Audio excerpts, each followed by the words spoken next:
Olá, Sapiens! Sejam bem-vindos ao mais um DR das dietas. A semana passada nós apresentamos dietas e a correlação dessas dietas com o acidente cardiovascular, entupimento do coração, para o mais leigo aí entender. E agora, essa semana, nós vamos estudar alimentos. Sejam bem-vindos ao DR das dietas. Meu nome é Estevão Mateus, eu sou psicólogo e empreendedor digital.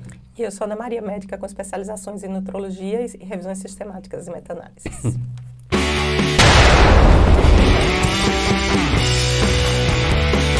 Sapiens, se você tem interesse em ser mais saudável, em ter uma vida longa, depender menos de remédio, menos de hospitais no futuro, considere se inscrever no canal.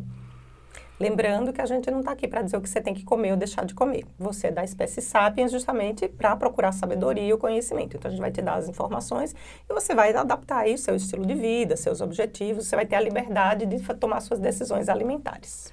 Ana, o que a gente vai falar hoje? Quais são os alimentos que a gente escolheu para mostrar as correlações? Então essa semana a gente vai falar dos mais suspeitos: carne, ovos e leite. Carne vermelha, Ana? Carne vermelha, né? Ih, essa daí é malvadona. É um churrasco malvadão. Hoje a gente vai falar dele, então. Vamos começar pelo pior, né? Pelo mais complicado. Gente, se vocês... Está aqui o link do vídeo da semana passada, da segunda-feira, segue a sequência. Então, churrasco malvadão. Bom velho churrascão de domingo, de sábado. Todo mundo tem medo, ele é o malvadão da história, é o que sai em todas as revistas e jornais, que causa um monte de coisa aí sem comprovação nenhuma. Você acha que as pessoas têm medo porque é gostoso e as pessoas têm medo de que tudo que é gostoso? Acha que tudo que é gostoso faz mal? Será que é isso daí? Será Ou que muita tudo que é publicidade anti-carne, talvez? É verdade, também tem isso. Olha, existe uma máxima lá nos Estados Unidos, nos grupos paleo, nos grupos low carb e carnivoristas, que depois a gente colocar a imagem aqui para vocês, eu vou tentar traduzir do inglês, que é assim: não é a carne, mas sim o que você come junto da carne. Então, verdade, talvez porque, o problema não seja se ela. você come um ver. churrasquinho, você tem aquele pão de alho, mas é difícil fazer essa separação, Ana, dos estudos com esse pessoal da carnívora, porque é uma sociedade, vamos dizer assim, nova, né? É uma comunidade nova, né? Não é nem tão nova assim, mas é porque ninguém nunca se interessou muito de fazer estudos, mas tem gente que é carnivorista há mais de 20 anos. Ah, é? Nossa, eu não sabia disso. Mas assim, né, não está bem estudado. A questão é que toda vez que se faz estudo sobre carne, e aí quem não come carne, ou quem come menos carne, e quem come carne, geralmente é a pessoa que come carne com todas essas outras coisas, e com vários comportamentos. Pãozinho de alho, hein? O hambúrguer com a batata frita, tal. Não, o churrasco sempre tem o pão de alho, o que mais? Tem aquela farofa, maionese. Tem a maionese, Maionese, batata, o arroz branco, sem passas, porque não é Natal. Pois é, não sei o que é pior. Mas, enfim, então vamos ver se existem evidências mesmo. Então, tenham em mente isso. Todo grupo que comeu mais carne desses estudos que a gente vai falar, a gente não sabe o que mais que eles estavam comendo. Então, será que é a carne mesmo que faz aquele efeito ou não? Então, eu vou falar para vocês de um estudo interessante, que de vez em quando a gente vai apontar ele aqui, mas é um estudo epidemiológico, então tem todos esses problemas, né? Você não sabe exatamente o que a pessoa faz, você não tem certeza do que a pessoa reportou, se é verdade ou não, se ela superestimou ou subestimou alguma coisa. Chama estudo PURE.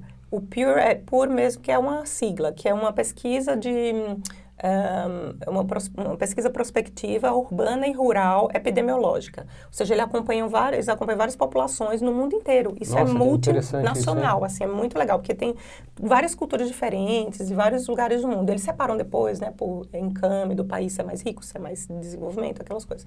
Mas o que é que o Pure viu? Ele viu que para várias correlações, tipo mortalidade por doença cardiovascular, infarto, num lado viu AVC, do outro quando era insuficiência cardíaca, exato, vários fatores. O que é que eles viram? Para carne fresca, que é aquela carne considerada não processada, tá? Eles acharam que não deu diferença para mortalidade, para infarto, para insuficiência cardíaca, e eles encontraram um aumento de 4% e depois de 15% para algum evento cardiovascular ou AVC.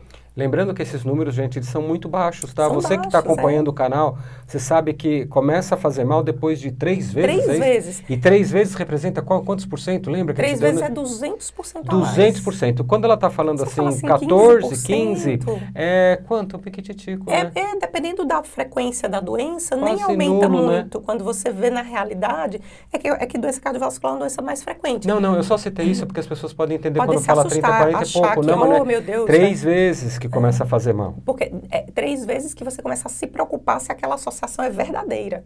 Porque pode ter muita coisa escondida, como isso tudo que a gente está 3 falando. vezes igual a 200%. Esse daí é Esse muito aí deu baixotinho. 15%. E aí, quando eles compararam só carne processada, que aí, tipo assim, salsicha, linguiça, esses processamentos, né? Essas carnes mais processadas, vermelha, tá? Sapiens, tudo carne vermelha. Aí eles encontraram, não teve diferenças significativas, ou seja, comer mais ou comer menos, até mais de 150 gramas por semana.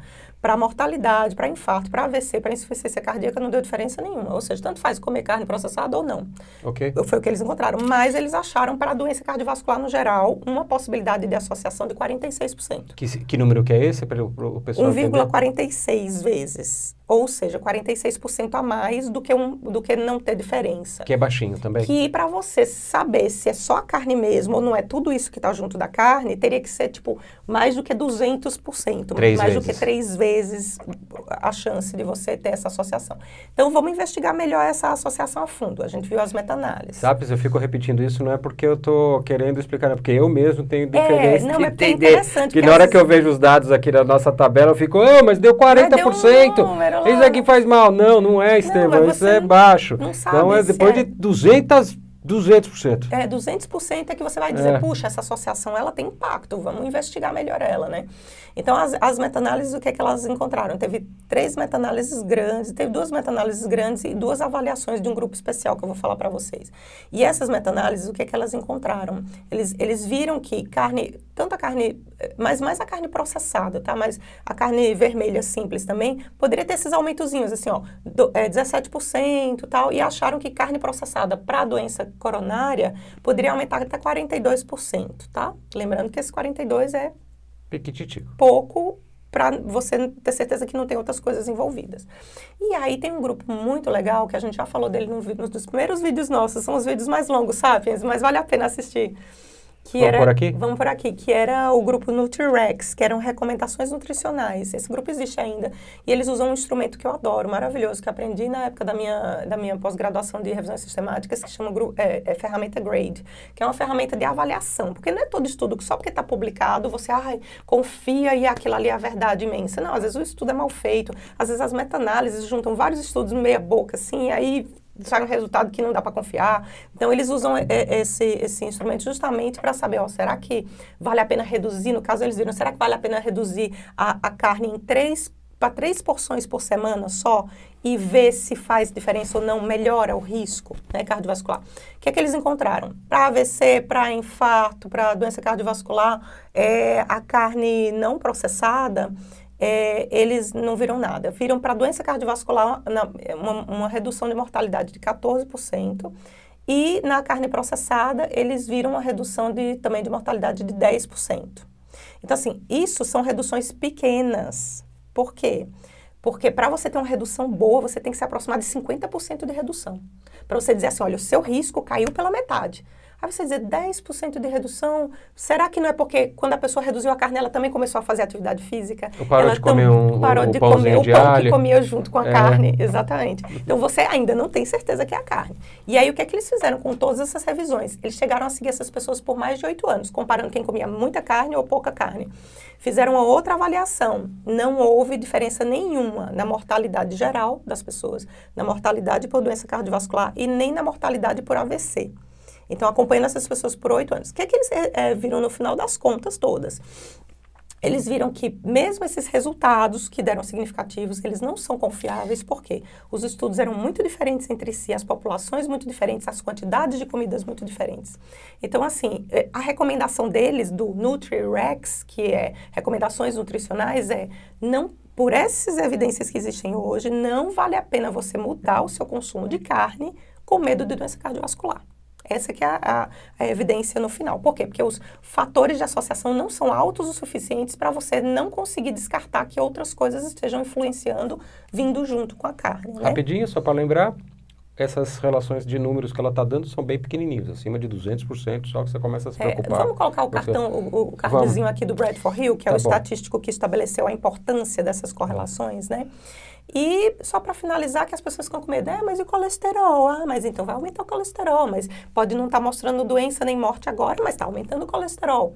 Uma revisão sistemática com quase 42 estudos, 2017, não viu diferença nenhuma entre quem comia mais carne ou menos carne para colesterol total, LDL, HDL. Temos um vídeo desse daí, hein? Vamos pôr aqui um vídeo sobre isso, a pessoa já fica sabendo. Já. Dos exames, né? Dos exames. Então, Sapiens, é isso. Para você ter certeza, você teria que descartar as outras coisas que vêm juntos. E tem outras coisas que vêm juntos também, que é comportamental, né? Tem também, mas tem que lembrar, Ana, que também, eu só lembrei disso agora, que a carne processado, o salame, então ele tem muito sódio, entendeu? Bem lembrado. Então, às vezes, será que não é o sódio? Será que a carne processada se destacou mais em relação à carne fresca? Porque tem muito preservante, um dos principais preservantes é o sódio, às vezes a pessoa já tem hipertensão, tá vendo? Como às vezes não dá para ter certeza que é a carne em si, e aí a pessoa, sabe assim, a pessoa amaldiçoa a carne, a pessoa demoniza a carne, e às vezes o problema não é o que está junto dela, bem lembrado. E hoje em dia tem tantos tipos de sais, né? Tem até aquele sal light, que é igual o que tem naquele refrigerante, como é que é o nome, para não falar a marca, que os atletas tomam. Os repositores hidroeletrolíticos. Ele vende no supermercado, a caixinha azul, você pega lá uma porção, coloca num copo, vira igual esses repositores, tem as mesmas coisas. E dizem que abaixa a pressão, né? Porque você deixa de ter tanto sódio e passa a ter um pouco de potássio e outros sais minerais, né? E aí, só para finalizar a questão do comportamento, né, da parte psicológica, né, Estevam? A pessoa aqui no Ocidente, ela acha que já tem aquela mentalidade que já vem publicizada há muito tempo, de que, carne faz mal. E aí, o que é que ela faz mais além disso? Ela já está pensando, estou comendo carne mesmo, né? Chuta o balde. Sim, não. Já que eu estou lascado mesmo, eu vou enfiar o pé na jaca. Esse é um comportamento bom. Eu não posso analisar profundamente psicológico, porque a gente não tem nem o paciente aqui para falar, mas a reação é essa, mas é uma né? mentalidade. A maioria fala, já que eu estou fumando, tomando café, eu quero que exploda. Vou comer carne, vou comer o pãozinho de alho, a maionese, o seu milkshake depois. E o milkshake. Então, às vezes tem todo esse comportamento ao redor que pode estar justificando esse efeito aí da carne, mas lembrando, o NutriRex e as recomendações das meta-análises é de que as evidências não são fortes o suficientes para você ter medo da carne, ter medo de ter doença cardiovascular por causa da carne, mesmo a processada, tá? Próximo vídeo, vai vir os batidas índios aqui. Vamos falar do polêmico ovo. Entra na moda, sai da moda da dieta, entra na moda. Faz mal, faz bem. Gente, muito obrigado por ter chegado até aqui. Para aqueles que chegaram até aqui, um grande beijo e abraço do Estevam e da Ana. E para todos que saíram pela metade também, mas não estão vendo os agradecimentos, né? A gente se vê na próxima DR. Quarta-feira, gente. Tchau.